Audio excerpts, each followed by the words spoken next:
Pas de drapeau arc-en-ciel. C'est un signe distinctif et discret en même temps. Voilà, c'est ça. Car la démarche se veut inclusive et non communautaire. Nous, on s'engage, en signant cette charte, à sanctionner tout consommateur qui aurait une attitude véritablement homophobe. Le tourisme, un secteur en essor, une économie florissante, pas épargnée par les discriminations. L'homophobie et la transphobie n'ont pas déserté les tables des restaurants ou encore les piscines des grands hôtels. Ce constat, c'est celui de l'association Horizon. Ça a changé quand même. On voit qu'il y a encore beaucoup de travail à faire. Cap sur le tourisme gay-friendly, un marché où les acteurs du secteur ont leur rôle à jouer. On veut surtout les alerter sur la clientèle qui peut être autour. C'est celle-ci qui peut être discriminante, qui peut être homophobe ou transphobe. Et c'est au patron de trancher, de dire moi j'ai un établissement où j'accueille tout le monde. C'est comme ça qu'on avancera, je pense, et que demain, tout le monde sera libre de pouvoir s'embrasser, se tenir la main, et sans qu'il y ait aucun regard, aucun jugement. En 3 semaines, ces bénévoles ont réussi à convaincre une quinzaine d'établissements d'adhérer à leur charte. On vient de les recevoir, les plaques, il y en a 4.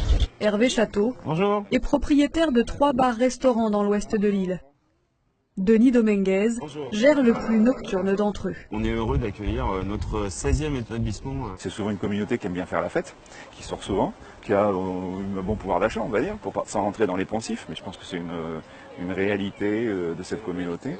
Et puis, on voit bien que cette communauté voyage, et surtout quand elle vient de métropole ou d'autres pays, elle aime bien se retrouver dans des endroits où ils savent qu'ils sont bien accueillis, quoi. La Réunion est une des rares régions de l'océan Indien avec l'Afrique du Sud où l'orientation sexuelle n'est ni discriminée ni pénalisée, sur le plan légal en tout cas. Depuis le mariage pour tous, essentiellement, les actes homophobes sont montés en flèche. Il faut savoir que c'est 16% de plus par an. De voir des gens s'embrasser dans la rue, un homme ou une femme s'embrasser dans la rue et pas pouvoir le faire. Et quand on va dans des établissements aussi qui sont gay-friendly, on sent aussi une différence. Bref.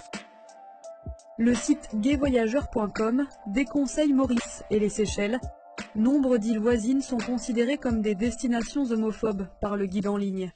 Les personnes qui sont en détresse ou les personnes qui ont envie de parler, les personnes qui ont besoin de conseils sur comment vivre leur homosexualité ou leur transidentité, ils peuvent nous appeler. Si ça continue comme ça toute l'année, on aura besoin de beaucoup plus de personnes pour répondre à la ligne d'urgence.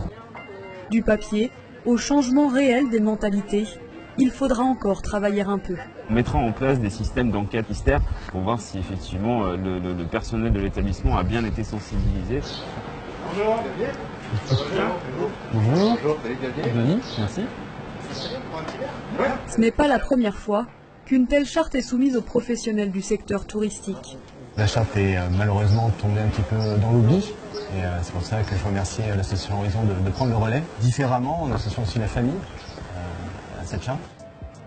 Le directeur de ce 3 étoiles avait déjà signé avec l'IRT en 2009. Super journée.